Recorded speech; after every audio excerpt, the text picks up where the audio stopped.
बिस्मिल्लाहिर्रहमानिर्रहीम। अस्सलाम वालेकुम। वेलकम टू एडेक्स मी यूट्यूब चैनल। मेरा नाम है रियाज नदीम। आज हम आगाज़ कर रहे हैं कोड ऑफ क्रिमिनल प्रोसीजर 1898 का, यानी सीआरपीसी का।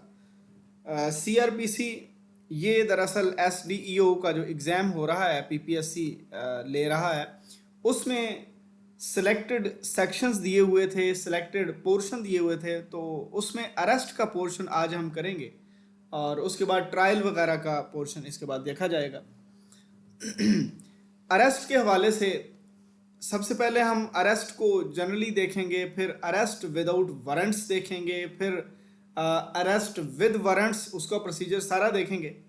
फिर प्रोक्लेमेशन, जिस बंदे को हम अरेस्ट नहीं कर सकते उसको हम इश्तिहारी करार देते हैं, उसकी जो जायदाद है उसको अटैच करते हैं। फिर सर्च वारंट्स और सर्च बाय पुलिस ऑफिसर, इससे आगे और भी चीज़ें चलती जाएंगी। उसके बाद ट्रायल स्टार्ट हो जाएगा। फिर अपील्स वगैरह भी इसके अंदर आएंगे। जो भी हिस्सा सीआरपीसी का डाला हुआ है वो इंशाल्लाह सारा आपको यहाँ पे लेक्चर्स में मिल जाएगा। और गुजारिश ये है कि अगर आप चैनल पर नए हैं और आपने ये पहली वीडियो देखी है और बाकी एसडीओ का जो मुकम्मल सिलेबस है उसके ऊपर कोई 60+ वीडियोस जो हैं वो हो चुकी हैं, अगर वो आपको नहीं मिली तो बग़ैर किसी फ़ीस के जनाबे वाला आप इस नंबर पे व्हाट्सएप करें और आप उनकी मुकम्मल प्लेलिस्ट हासिल करें, ठीक है। और गुजारिश एक और भी है कि इस चैनल को सब्सक्राइब करें, हमारी हौसला अफजाई होती है। अपने दोस्तों के साथ भी लाजमी शेयर करें। बहुत सारा काम है और बहुत सारी फ़ीसें मार्केट में चल रही हैं इन चीज़ों के लिए। हम अगर कोशिश कर रहे हैं तो आप लोग अगर हौसला अफजाई करेंगे तो हमारे लिए खुशी का बायस बनेगी। आगाज़ करते हैं इसका। सीआरपीसी में चैप्टर नंबर 5 है हमारे पास, अरेस्ट जनरली। यानी जनरली अगर हम अरेस्ट किसी भी तरीके का है उसको हम एग्जीक्यूट करते हैं तो उसमें जो जनरल चीज़ें आती हैं, किस तरह पकड़ना है, कितने ज़ोर से कितनी ताकत लगा सकते हैं, और कोई सर्च अगर करनी है प्लेस तो उसमें हम किस तरह से एग्जीक्यूशन देंगे, और कहीं पे कोई दरवाज़ा हमें बंद मिलता है तो उसको हमने कैसे खोलना है या तोड़ना है, या फिर कोई पुलिस ऑफिसर किसी घर में दाखिल होता है किसी को पकड़ने की गर्ज से लॉफुल ड्यूटी में, अपनी ड्यूटी जो उसकी ड्यूटी बाउंड है वो, तो उसमें अगर वो घर में फंस जाता है तो उसने क्या करना है, ये जनरल चीज़ें हैं। उसके बाद हम अरेस्ट विदाउट वारंट, फिर वारंट और फिर बाकी चीज़ें देखेंगे। 46 है सेक्शन, अरेस्ट हाउ मेड, कैसे होगा अरेस्ट, अरेस्ट एग्जीक्यूट कैसे होगा। जनरल चीज़ हम बताने जा रहे हैं। जो मुल्ज़िम है, जिसके ऊपर जो है कार्रवाई का आगाज़ हो चुका है, जिसके ऊपर एफआईआर है या जिसको मशकूक पाया गया है, ठीक है, ये अक्यूज मीन वैसे नामजद होता है, तो वो या कन्फाइन, जाहिर है थोड़ा बहुत उसको दबा कर ही पकड़ना पड़ेगा, ऐसे ही थोड़ी वो मान जाएगा कि जी ठीक है मुझे अरेस्ट कर लें। अनलेस ही सबमिट्स वॉलंटरली, आप जोर जबरदस्ती कर सकते हैं अगर वो कहे कि मैं नहीं जाता आपके साथ। अगर वो मान जाता है कि ठीक है जी मुझे अरेस्ट कर लें आप, कोई मसला नहीं, तो फिर आप जोर जबरदस्ती नहीं करेंगे। और अगली बात है कि फोर्स में be use to prevent resistance और स्केप। अगर कोई रेजिस्ट करता है कि भाई आप मुझे नहीं पकड़ सकते, या वो कोई भागना चाहता है, तो उस सूरत हाल में आप ताकत का इस्तेमाल करेंगे। लेकिन याद रखिए इतनी ताकत का इस्तेमाल नहीं करना कि बंदे को आप जो वैसे ही फटका दें। But death can not be caused, आप मार नहीं सकते उसको अरेस्ट करने के दौरान, अनलेस अगर बहुत ही कोई ख़तरनाक मुल्ज़म है। ज़ाहिर है आपको पता है कि इतनी जल्दी जो बड़े मुजरम होते हैं वो पकड़े नहीं जाते, पुलिस मुकाबले भी होते हैं। तो उस सूरत हाल में होता यह है कि अगर तो उसके ऊपर कोई ऐसा अफेंस लगा हुआ है जो डेथ या लाइफ इम्प्रिजनमेंट का है, यानी उम्र कैद का या डेथ का है, फिर आप इतनी ज़बरदस्ती कर सकते हैं कि वो मर भी जाए तो खैर है, ये देखने लिखा हुआ है, ठीक है। But death can not be caused unless the offence is punishable with death और लाइफ इम्प्रिजनमेंट। ये जनरल बात पहली हो गई, कितनी ताकत लगा सकते हैं, और अगर ताकत ज़्यादा लगानी है तो किस ऑफेंस में आप इतना टॉर्चर कर सकते हैं कि बंदा मर भी गया तो कानून जो है वो आपसे नहीं पूछेगा। 47 क्या है? ये वो वाली बात ही है ना कि आप पकड़ने जाते हैं डैकर्स वगैरह को या कातिल को, वो आगे से पुलिस मुकाबला शुरू कर दे तो उसमें बंदे मारे ही जाते हैं ना, तो फिर पुलिस से कोई नहीं ना पूछता, क्योंकि उनका जुर्म इतना बड़ा होता है कि उनको इतनी जोर जबरदस्ती से, इतने टॉर्चर से या इतनी फोर्स से पकड़ा जाना जरूरी होता है। ठीक है। 47 क्या कहता है? Search of place of accused. कोई जो मुल्ज़म है वो कहीं पर छुप गया है, किसी घर में छुप गया है, तो फिर क्या होगा? अब police, if police believe the accused is hiding in a house और प्लेस, किसी घर में उसको पता चल गया पुलिस को कि किसी घर में वो दाखिल है, the occupant must allow entry. पहली बात तो ये है कि जिसका घर है वो कॉपरेट करेगा पुलिस के साथ, अदरवाइज उसको भी हम उठा लेंगे। ठीक है, कॉपरेट करेगा। The occupant must allow entry, एक तो वो एंट्री देगा, and provide reasonable facilities for search, और फिर कहेगा कि ठीक है अब ये दरवाजे खुले हैं और आपने सर्च करना है कि अगर बंदा इधर छुपा है तो आप तलाश कर लें। ठीक है, वो फैसिलिटेट करेगा। दूसरी जनरल बात ये हो गई 47 के अंदर कि सर्च कर सकता है पुलिस ऑफिसर। अब आगे थोड़ा सा जो है ना वो जोर जबरदस्ती वाले मामले स्टार्ट होने लगे हैं। सर्च कर सकता है अगर तो दरवाजा खोल दिया गया, और अगर दरवाजा ही नहीं मिल रहा फिर क्या होगा? Entry by force when ingress refused. वो कहते हैं हमने नहीं दरवाजा खोलना, है नहीं, है ही नहीं अंदर बंदा, है ही नहीं, आप किसको ढूंढने आ रहे हैं? और पुलिस कहती है कि अंदर बंदा मौजूद है, तो फिर क्या होगा? इफ एक्सेस इज डिनाइड, अगर रसाई जो है वो नहीं दी जा रही, पुलिस में ब्रेक डोर्स या विंडोज आफ्टर डिक्लेयरिंग अथॉरिटी। ठीक है, एंड पर्पज, वो जिसका घर है या जिसका वो मकान है या जिसकी प्रॉपर्टी, उसको बता देंगे भाई हमारा इधर बंदा छुपा हुआ है जिसको हमें अरेस्ट करना है। ठीक है, और हमारे पास ये वारंट है, हमारे पास ये अथॉरिटी है, हमें हमारे पास ये इख्तियार है। ठीक है, और इस पर्पज़ के लिए हम जो है वो दरवाज़ा तोड़ेंगे अब। But must respect women. देखें, अगर घर में औरतें हैं तो फिर आप उन औरतों को पहले नोटिस देंगे। ठीक है, कि आप जो है ना वो ज़रा साइड पे हो जाए, हमने सर्च करना है घर को, या मुलजम छुपा हो उसको पकड़ना है।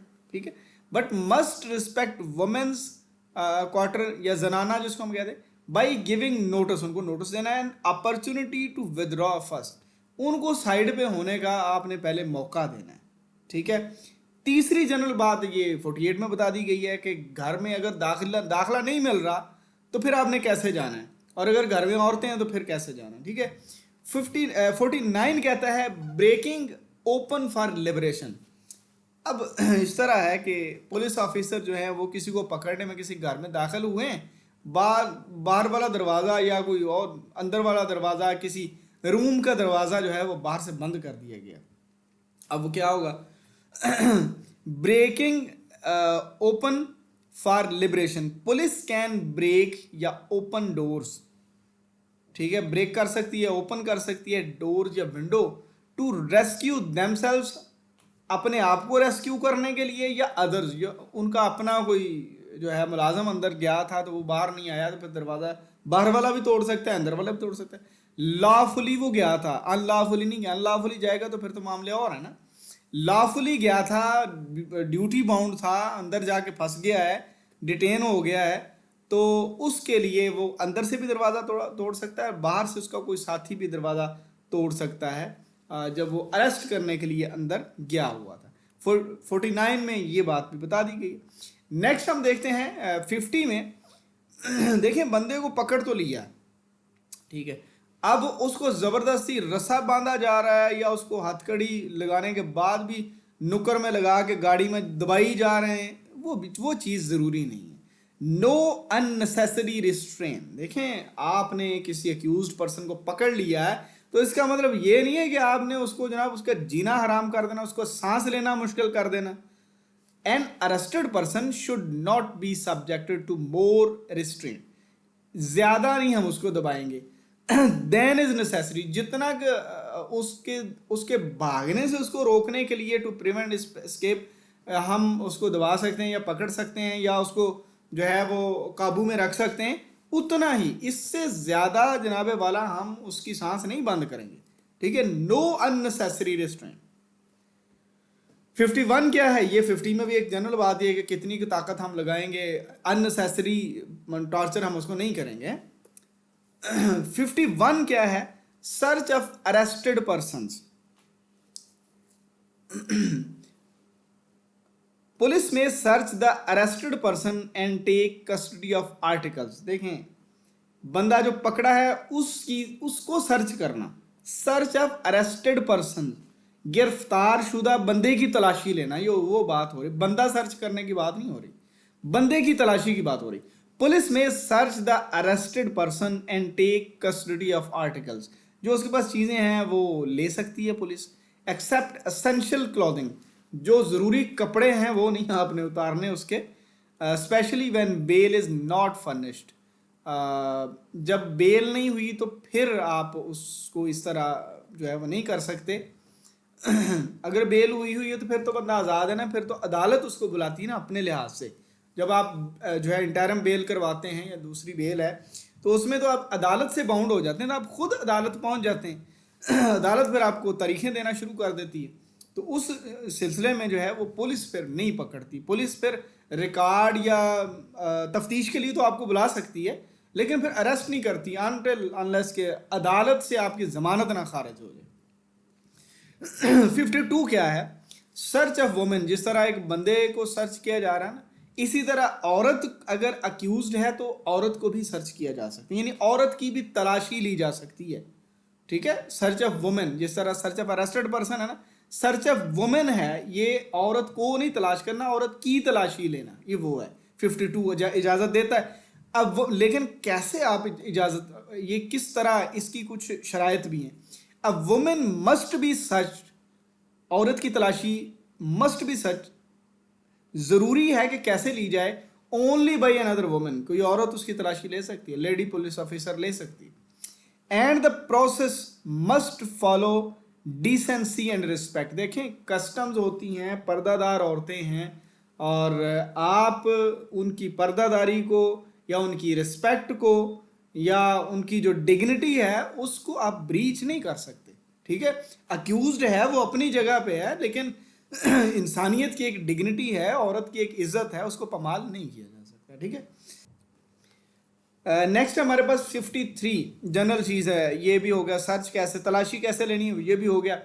53 में है सीजर ऑफ वेपन। देखें, जो वेपन होता है, बंदे को आपने अरेस्ट कर लिया, उससे वेपन आपने लेना है, seizure of weapons. Offensive weapon found on the arrested person can be seized and must be submitted to the court और कंसर्न्ड ऑफिसर।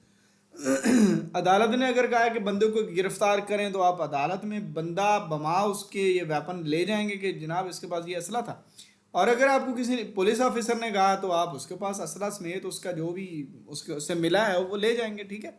और ये ऊपर वाली चीज़ें जो है ना, ये भी बताया जाता है कि इससे ये चीज़ें मिली हैं, अगर वो नुकसानदेह हैं, ऑफेंसिव हैं, तो वो फिर आगे रिकॉर्ड का हिस्सा भी बनती है। ये ऊपर जो बंदे की सर्च से जो चीज़ें निकली।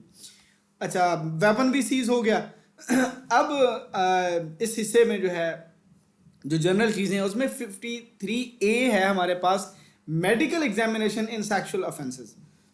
सेक्सुअल ऑफेंसेस क्या होते हैं, 300 ये 75, 76, 77, ठीक है, रेप केसेस वगैरह। तो उसमें इन रेप और sexual offences a government doctor may examine the accused, उस बंदे को यूजिंग रीजनेबल फोर्स। देखें, ताकत भी लगा सकते हैं, भी हम आपका मेडिकल करेंगे, जो सैंपल चाहिए हम लेंगे, बंदा कहे मैं नहीं दे रहा, तो ताकत का भी इस्तेमाल हो सकता है। वो डॉक्टर साहब क्या करेंगे, प्रिपेयर अ डिटेल्ड रिपोर्ट, उसमें लिस्ट होती है, नाम होता है, उसकी एज होती है, मटेरियल क्या क्या मिला है, इंजरी उसको ऊपर क्या है, डीएनए का सैंपल होता है, टाइम जितने पे वो एग्जामिनेशन स्टार्ट हुई है उसका जो है जायज़ा वो, और जितने टाइम पे वो मेडिकल एग्जामिनेशन ख़त्म हुआ सारा टाइम। अब ये जो रिपोर्ट होती है ना, ये इस तरह डायरेक्ट नहीं मिलती, ये आम बंदे को नहीं मिलती, ये पुलिस ऑफिसर जो होता है, इन्वेस्टिगेशन ऑफिसर, उसको मिलती है। डॉक्टर साहब देते हैं मजिस्ट्रेट तक पहुंचाने के लिए, ठीक है। मजिस्ट्रेट तक पहुंचाने के लिए ये जो मेडिकल एग्जामिनेशन रिपोर्ट जो है वो मिलती है। तो ये हो गया हमारा जनरल प्रोसीजर जो हम अरेस्ट के अंदर अपनाते हैं। नेक्स्ट पार्ट में हम जो है अरेस्ट विदाउट वारंट जो है उसको देखते हैं।